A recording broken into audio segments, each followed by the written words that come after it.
Hello and welcome back to the RotoWire Esports Show.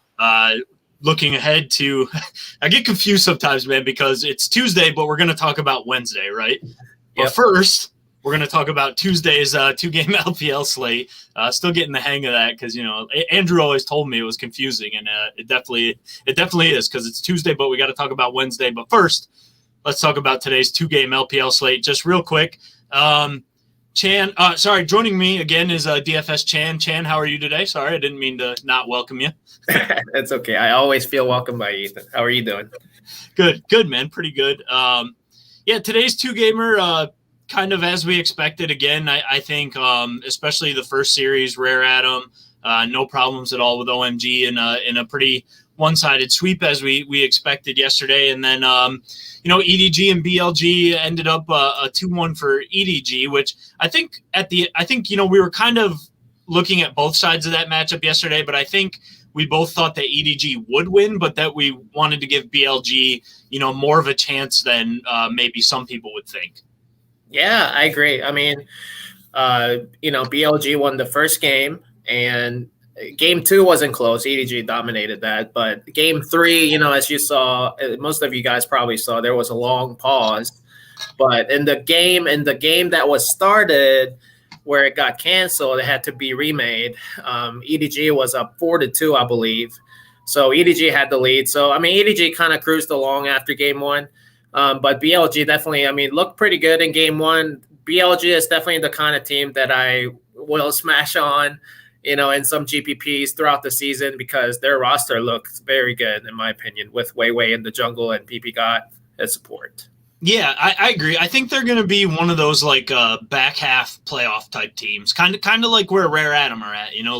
I think there's obviously teams, and EDG being one of them, that are just superior talent wise. But I do think BLG could potentially take a few scalps and ruffle some feathers with some of the bigger teams and try to create some upsets this year. So we'll keep an eye on them moving forward. I know it looked like double top was the way to go today to get a takedown. So I didn't land there, in any of my lineups. I typically don't go with double top unless it's like the only thing you can do.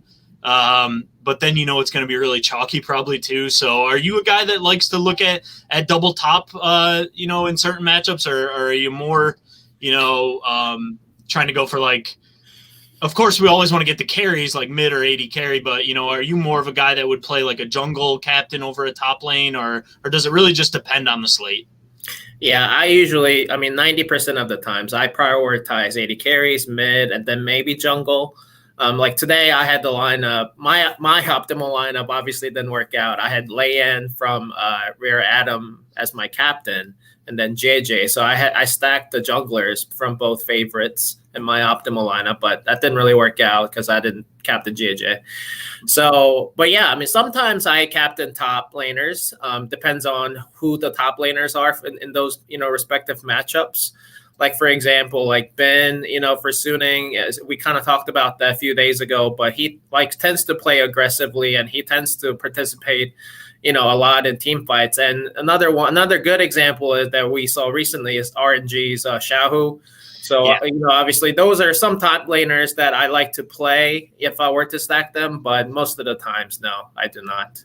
Yeah, Xiaohu is atypical though, right? Because he's coming from the mid lane, so we saw him play especially at the beginning of the split, we saw him play I think some games he played even Orianna in the top lane, which we hardly ever see as a top lane pick. But then he's obviously comfortable on stuff like the Lucian, which we have seen Lucian in the top lane throughout the past few years, but it's primarily a mid lane champ. So he's kind of atypical in that sense because his champion pool is coming from the mid lane. So he ends up being even more of a carry option than some of the best top laners just because of that. So. But we don't have to worry about that for the next slate we're about to talk about because we have a 4-game slate. That's right. So yeah, let's jump into tomorrow here. So we've got our first 4-game slate of the year as we pull over the lineups. The LCK is starting up, and then of course we've got 2 LPL games as well. So looking forward to that. Much prefer these 4-game slates just because we've got a lot more options. So let's jump in here. There's not a lot of Of course, for those who might be new, the LCK, they don't announce their starters beforehand. Well, they will announce the starters before the games actually start. So if you're on Twitter 3:30 in the morning East Coast time, you might be able to find the lineups for that first game, but you won't be able to get the lineups for the second game until right before they're about to start, which will be after lineup lock, which makes it pretty tough and frustrating at times depending on who the teams are. So the LCK, we've got them in what I think they're going to do, and for the most part, there's not a lot of lineup issues tomorrow. So Ultra Prime, which used to be E-Star, is going to bring in this Zhao Cao Bao is what I'm going to call him until I actually hear it said tomorrow. He's coming in from the LDL, and then they brought in SMLZ from he didn't play in the spring, but he's formerly of OMG.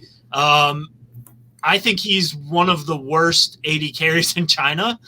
In the past, he had been good, but I really think the last few years he's played, he's been pretty bad and was a big reason why OMG really fell off a cliff. So those are kind of the big lineup moves for them. And then Victory 5 has PZX in the jungle, Kepler and ZYF all coming up from the LDL. I think that Victory 5 looks like a pretty bad lineup, but we can get to that when we get to the matchups.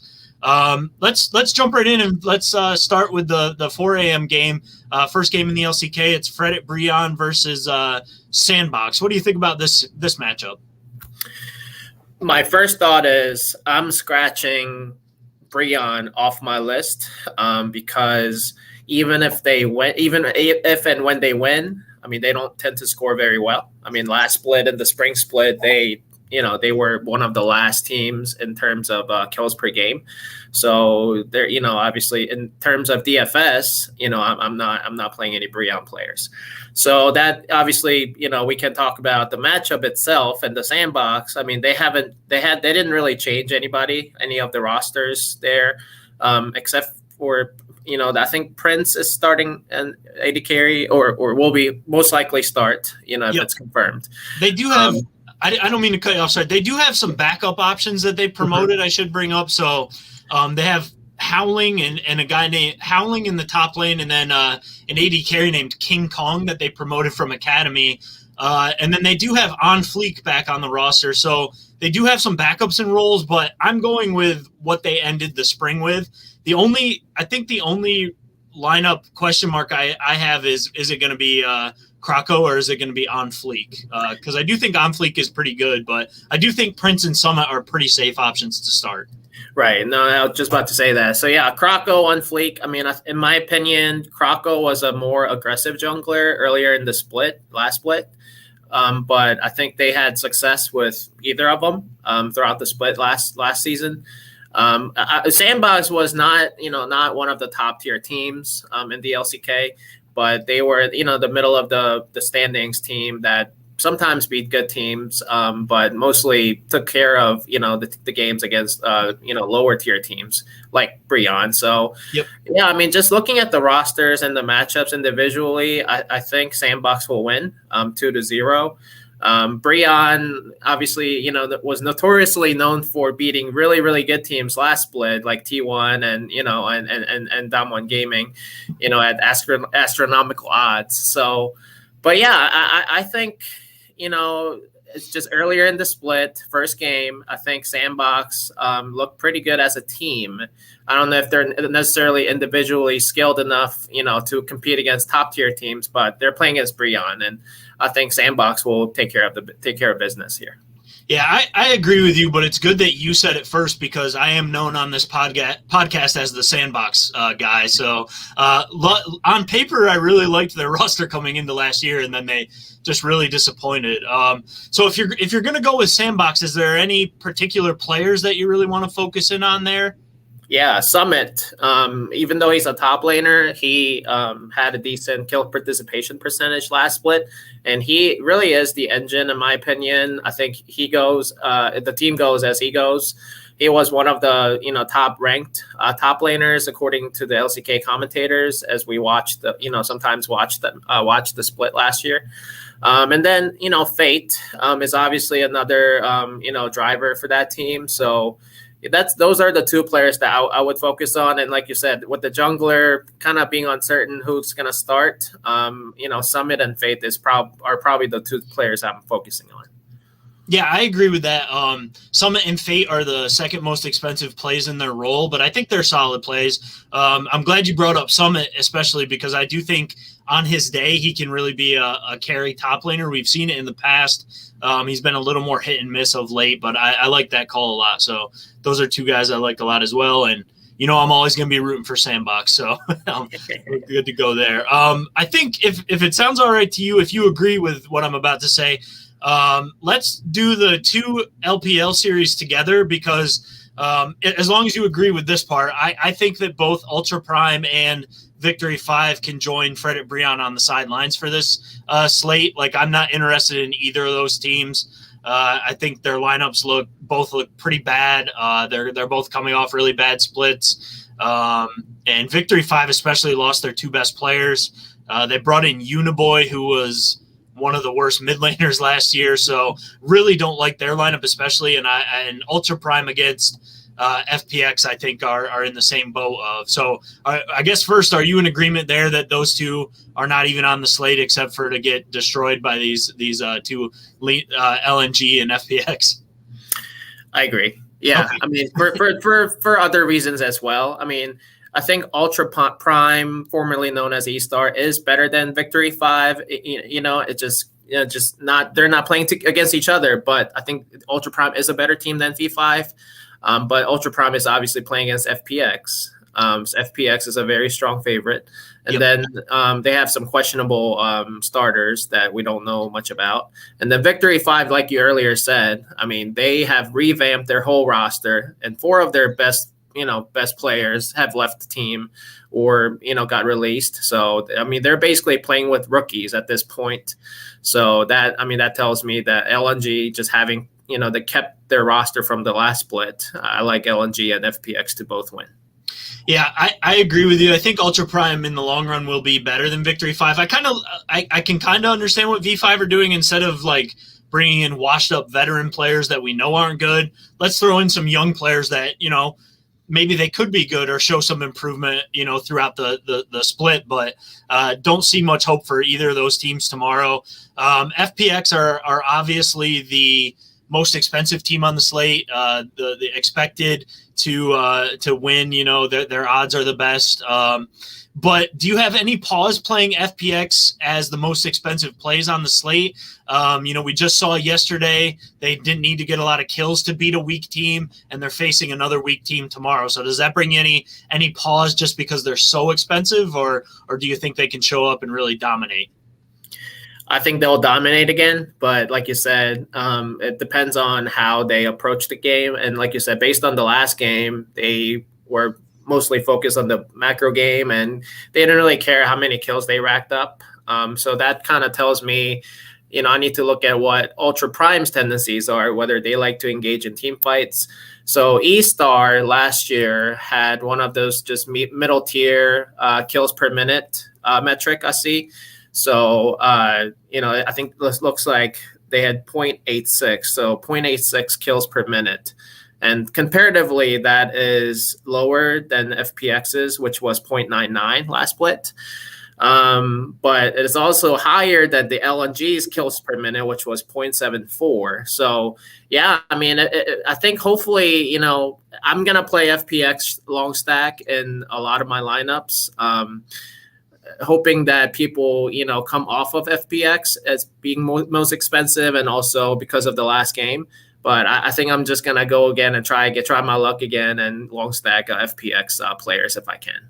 Yeah, I like that take because I think maybe people will kind of veer away from them just because they're so expensive. It's going to be hard to pair them up with another team. And the bias of yesterday's slate where they didn't score very well, maybe that takes people off it.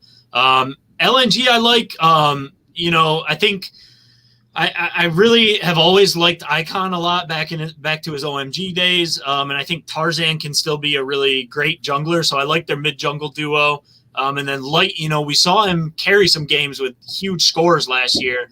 And I feel like this matchup is a really good one for LNG to pick up some kills, but we'll see what happens. I guess you kind of answered this already, but you're kind of leaning more towards FPX than LNG, correct? Yeah, I mean, LNG had one of the slowest and the lowest kills per minute metric, it looks like. So looks like they played the slowest game, one of the slowest games amongst all the LPL teams. And I don't know how that will change with the current roster, current starter tomorrow. But if I had to choose between FPX and LNG, yeah, FPX definitely based on the matchup. Yep. Yeah. So let's hone in. Like for FPX, is there any guys for FPX that you're really targeting? You want to make sure you have in there, or is it pretty much just anybody because it's such a good matchup?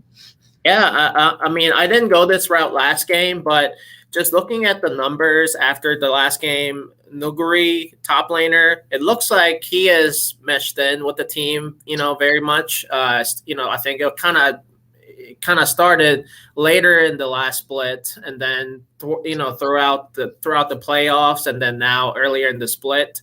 So I think that will continue. His kill participation has gone up significantly.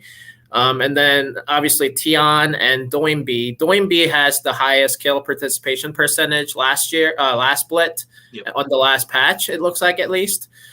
So that tells me I'm gonna focus, the top laner and the mid laner for FPX as my two focus, players to focus. Yep, and great point about Doinbi, because that's like his game, right? Like he's always going to be one of the highest kill participation mid laners, because he, especially when he pulls out some unorthodox picks like his Kled or something like that. He loves to push the wave and then roam, so he's always heavily involved. And then, looking at LNG, if you were going to go LNG, is there anyone there you kind of want to prioritize over some of the other players?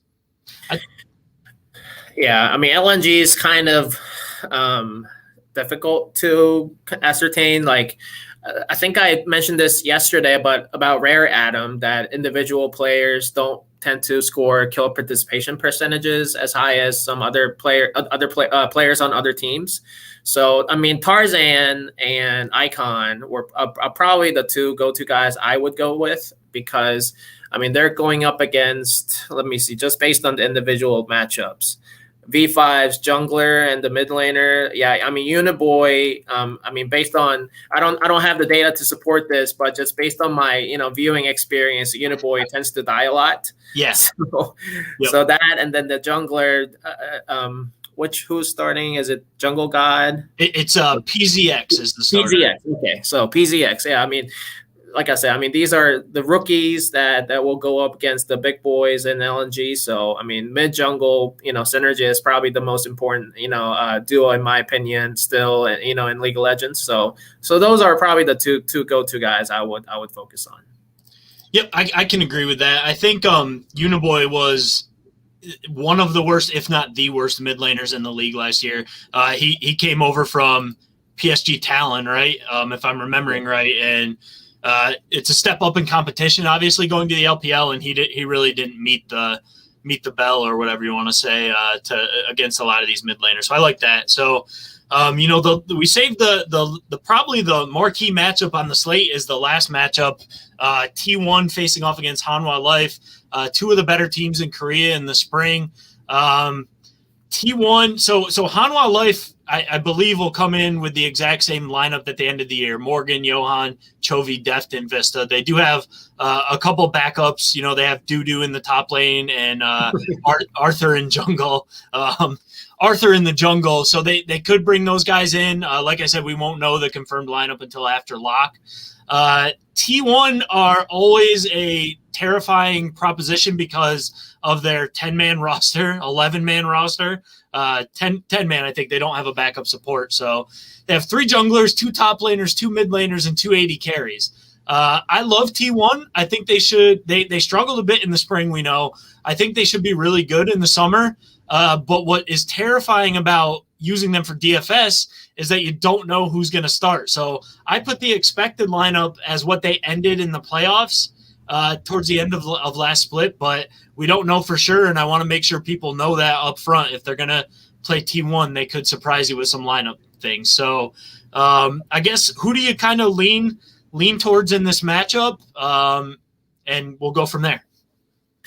Yeah, and for T1, first of all, I think T1 will win.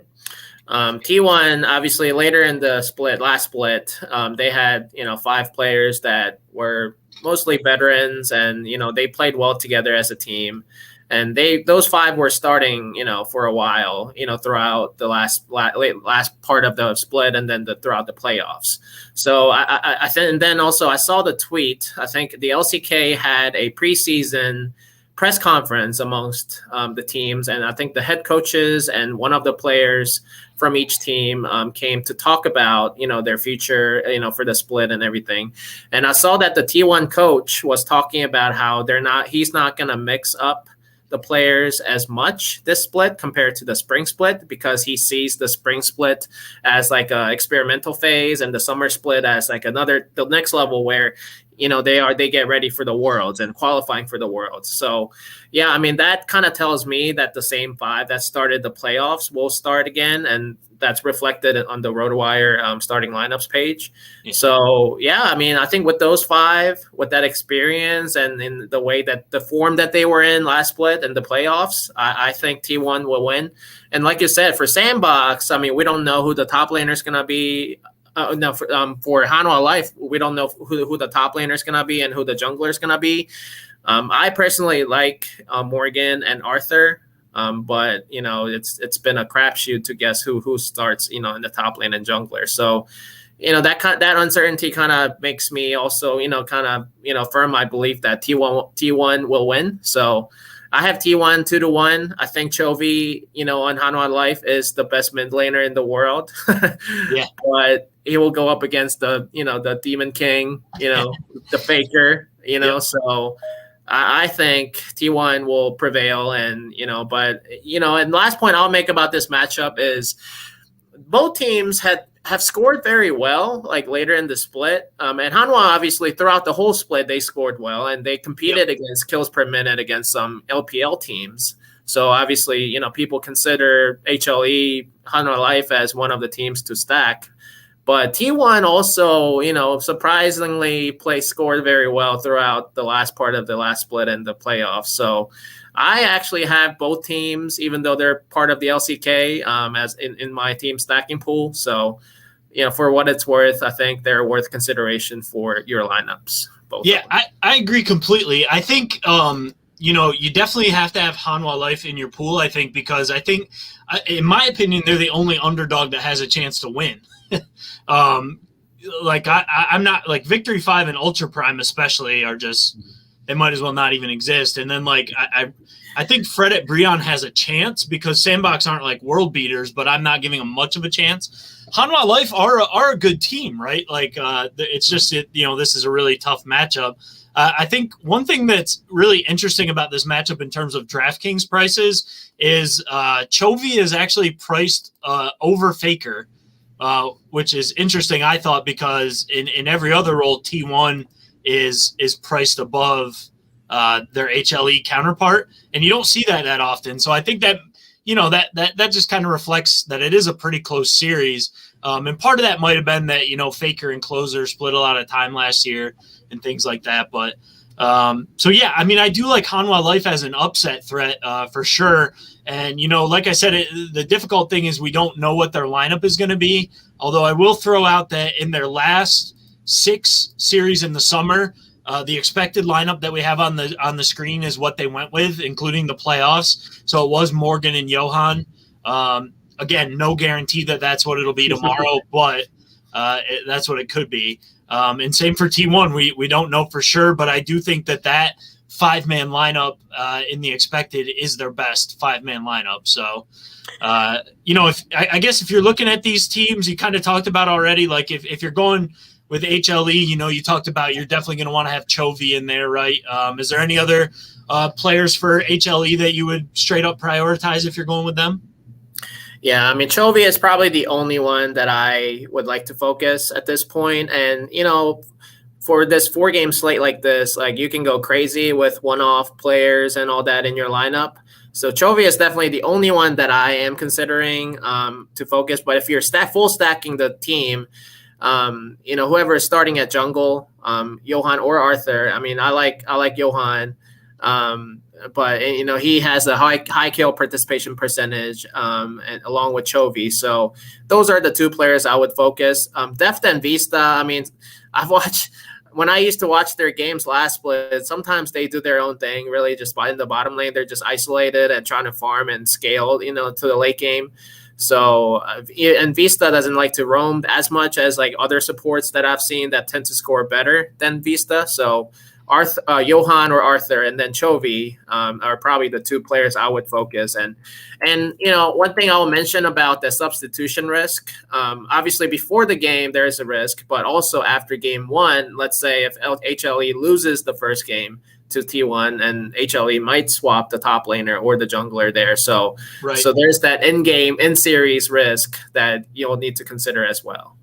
Yep, for sure. And then looking at T1, who do you usually prioritize there? I mean, I know for me it's usually Teddy because he is the carry of the team in my opinion, but I really do like Canna a lot as well because he can be a carry from the top lane as well. Faker we know is like the greatest player of all time, but he's not really carrying games as actively as he used to. So I'm not sure if you agree with that, or would you like those two guys, or would you look kind of elsewhere? Yeah, I like Canna. He is probably my favorite top laner in the LCK. I think I said this in my first video, but LCK, I'm an LCK fanatic. Yep. And I was so sad that Canna didn't start, earlier in the split. I know he's a young guy and he has some, I think they were talking about some synergy issues, since he's so young. But yeah, I mean, the first game he came back in the last split as a starter, he racked up so many kills, and he scored the highest amongst T1 starters that game. And that was his first game back. So I think, just coming into the split, he, I think he will come motivated. And Canna is definitely one of my players to focus for T1. And then, like you said, I mean, Teddy, T1 is the kind of team that, tends to focus, tends to play traditionally. And what I mean by that is, they like to put a lot of resources in their AD carry, and let him be the carry, for the team. So yeah, I mean, if you look at the kill share for the last split, and as soon as Teddy started as a starter for T1, I like, Teddy has scored very well, as the carry. And so yeah, I mean, Teddy and Canna are probably my two, T1 players that I would like to focus. Yep, I'm with you on that one, man. So, Chan, is there anything else, for tomorrow's slate you want to bring up before we go, or you think we got it covered for the most part? Yeah, I know this video is a little longer than usual, but yeah, I like your approach where those, just scratching off those three teams, and then yeah, HLE definitely has a shot tomorrow. But yeah, I wouldn't be surprised if T1 scored the highest, just given how HLE tends to play as well. I think that's going to be an up-tempo game, unlike some other people are thinking. So, yeah, I mean, I think maybe it's the day where the LCK will score the highest compared to the LPL teams, just given the, FPX and the LNG's tendencies to play slower. So we'll see how that goes. But I'm excited about the 4-game slates, and yeah. Yeah, me too, man. I agree with that as well. I think T1 are in a really good spot and could be the lowest owned of the big teams just because of the lineup uncertainty. So if you have the guts to go full T1 stack, it could really pay off for you tomorrow. But we'll see what happens, right?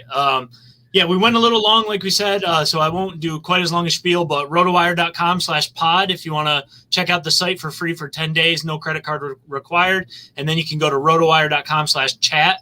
There's some instructions to join the subscriber Discord. We're in there talking about the slates and all that good stuff. So check those out if you're interested in getting a free trial to RotoWire. Chan, thanks, man. We'll talk to you again tomorrow for another 4-game slate. Yeah, sounds good. Thanks, Ethan. All right.